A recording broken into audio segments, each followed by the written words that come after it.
आणि म्हणून तुम्ही हप्ते खाता. आणि दुसरी गोष्ट बायानो, याचे पैसे घेऊ नका. आणि तुम्ही पण बाबूरावांनो घेऊ नका. आत्ताच सांगतो कसे पैसे कमवला ह्यानं. हप्ता मारता हप्ता आहेत, पण स्वतःच्या पत्नीच्या नावानं असलेल्या बार. लावल्या पैसा भिसा काय बरं, रामदास भाईचा पैसा घेऊ नका हो. त्याच्या डोक्यावर परिणाम झालाय. येडाच आहे झाला. खरं मी इतक्या खालच्या लेवलला जाऊन बोलत नाही. सारखा तो माझ्याबद्दल बोलतोय. परवा भरणा नाक्यामध्ये गेला, तिथं माझ्या अरे तुरे करत नाही, पण मी आता त्याला अरे तुरेच करणार. करू ना का नको करू. भरणा नाक्यामध्ये गेला, तिथं भाषण केला आणि माझ्या मुलांच्यावर बोलायला लागला. काय बोलला की ह्याची मुलं कॉन्ट्रॅक्ट घेतात आणि कॉन्ट्रॅक्ट घेऊन ते दिवस काम करतात आणि पैसे कमवतात. अरे माझी मुलं कॉन्ट्रॅक्ट घेतात, मेहनत करतात, उन्हा तानामध्ये उभं राहतात.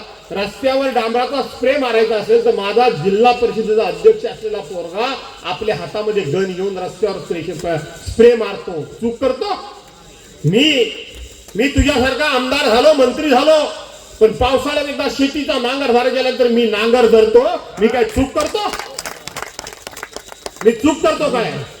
आमच्या संपूर्ण घराण्यामध्ये कुणी कॉन्ट्रॅक्ट घेतलं नाही. कशाला घेतील? साल्यानो हप्तेखोर तुम्ही. अरे हप्तेखोर तुम्ही.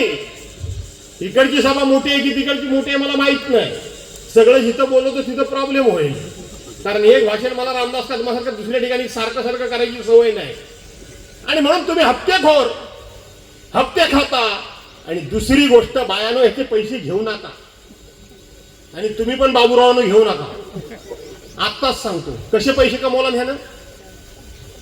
हप्ता मारता हप्ता आहेत, पण स्वतःच्या पत्नीच्या नावानं असलेल्या बार मध्ये. ती माऊली कोणाच्या आगीत नाही, दुगीत नाही, कशातही कुठेही नसते. तिच्या नावानं जो बार आहे, त्या बार मध्ये हा काय करत होता माहितीये का तुम्हाला? हा बाया नाचवत होता, बरोबर आहे. हा छमछम करत होता. आणि तो छमछमचा पैसा आला की तो उडवायचा. लाज नाही वाटत तुला? आणि पोर सुद्धा तीच टीका करतो. अरे होय, आम्हाला अभिमान आहे. आम्ही कष्ट करून, मेहनत करून, राबून जे पैसे आम्ही कमवतो ते आमच्या घामाचे कमवतो, हरामाचे कमवत नाही. उठ सूट आपलं आमच्यावर बोलायचं, आम्ही दुर्लक्ष करतो. देवेंद्रजी काय माणूस आहे की साला कोण आहे काय समजत नाही. वास्तविक एवढ्या वेळा आमदार म्हणून निवडून गेला, इतके वर्ष आमदार राहिला, पक्षाचा नेता राहिला. प्रत्येकानं आपल्या मानात राहायला पाहिजे का नाही? बंगाली बाबा आपल्या मानात राहिलं पाहिजे. आपण दुसऱ्यावर काय बोललं नाही पाहिजे. कधी कधी मोठ्या माणसाने आपल्यावर कोण बोलला तरी आपण दुर्लक्ष केलं पाहिजे. तर आपला मोठेपणा टिकून राहतो.